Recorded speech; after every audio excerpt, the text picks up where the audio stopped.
Sebuah desa yang dulunya miskin menjadi makmur. Sebuah istana megah muncul di tepi pantai, hadiah dari Ketam dari negeri bawah laut. Seorang gadis desa yang sederhana bernama Laila dipinang jadi permaisuri Raja Pagar Laut. Sejak saat itu Laila dan Raja Pagar Laut memimpin dengan bijaksana dan membawa keberkahan bagi seluruh penduduk. Ceritanya dimulai dari sini. Raja Ketam dari Sumatera Barat. Dahulu kala, di pesisir barat Sumatera, hiduplah seorang nelayan bernama Pak Raja. Ia tinggal di sebuah desa kecil bersama putrinya, Laila. Pak Raja terkenal sebagai nelayan yang jujur dan bekerja keras. Namun belakangan ini ia berhasil tangkapannya semakin sedikit. Ia sering pulang dengan jaring kosong, membuat kehidupan mereka semakin sulit. Suatu hari, saat ia menebarkan jala di muara sungai, ia mendapatkan sesuatu yang aneh. Seekor ketam, kepiting besar berwarna emas. Ketam itu tidak seperti yang pernah dilihat sebelumnya. Cangkangnya berkilau terkena cahaya matahari. Saat Pak Rajo hendak memasukkannya ke dalam keranjang, tiba-tiba ketam itu berbicara. "Wahai nelayan, jangan kau bawa aku pulang. Lepaskan aku, dan kau akan mendapatkan keberuntungan." Pak Rajo terkejut. Ia mengusap matanya, memastikan bahwa ia tidak berhalusinasi. Seekor ketam berbicara, namun karena hatinya baik dan ia tidak ingin menentang kehendak makhluk ajaib itu, ia pun mengembalikan ketam emas ke air.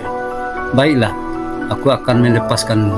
Semoga keberuntungan yang kau janjikan benar adanya," kata Pak Rajo sebelum melepaskan ketam itu kembali ke sungai.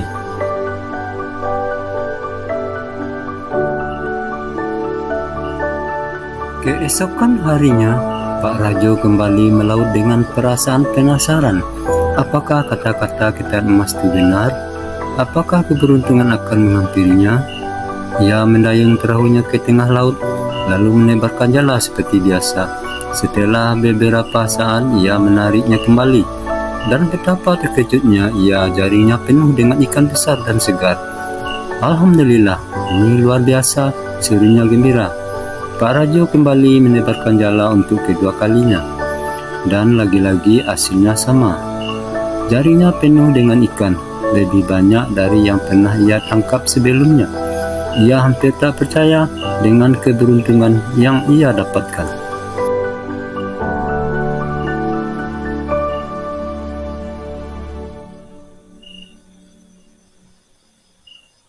Sejak hari itu, setiap kali ia pergi melaut, ia selalu pulang dengan hasil tangkapan yang melimpah.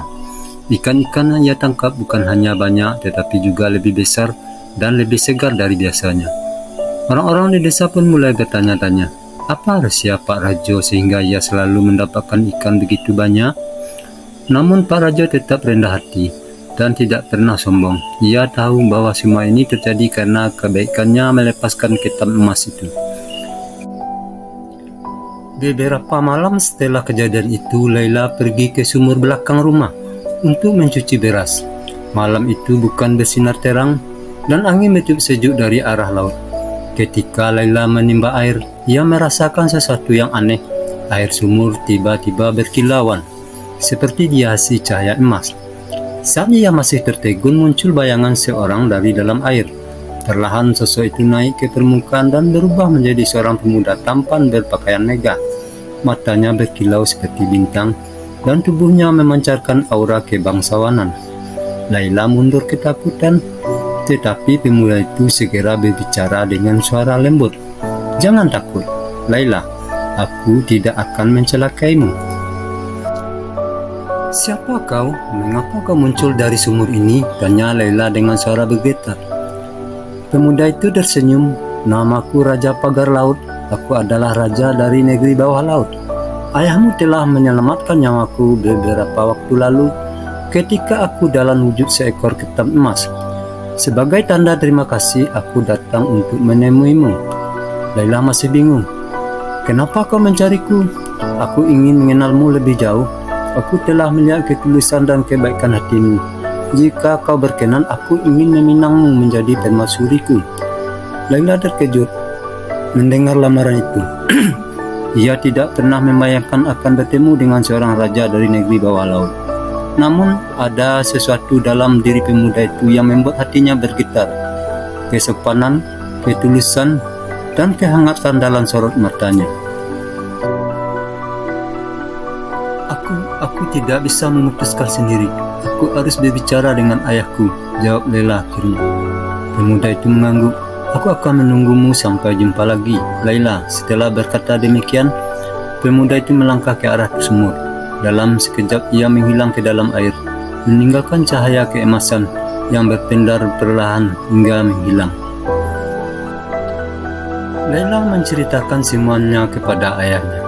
Pak Rajo yang bijaksana tidak langsung menolak atau menerima. Ia meminta Laila untuk mendengarkan hatinya. Setelah merenung beberapa hari, Laila menyadari bahwa ia telah jatuh hati pada raga pagar laut. Maka pada malam bulan purnama, pemuda itu datang kembali. Kali ini dengan iringan-iringan makhluk laut yang membawa perhiasan dan pakaian indah untuk Laila. Pernikahan pun digelar dengan meriah. Saat pernikahan berlangsung, hujan turun dengan lebat. Tetapi anehnya tidak ada air yang masuk ke dalam rumah Pak Rajo. Sebuah cahaya keemasan menyelimuti seluruh desa. Dan tiba-tiba sebuah istana megah muncul di tepi pantai. Itu adalah hadiah dari Raja Ketam. Sejak hari itu, desa yang dulu miskin menjadi makmur. Laila dan Raja Pagar Laut memimpin dengan bijaksana, membawa keberkahan bagi seluruh penduduk. Bahkan, orang-orang percaya bahwa keturunan mereka masih menjaga lautan Sumatera hingga hari ini.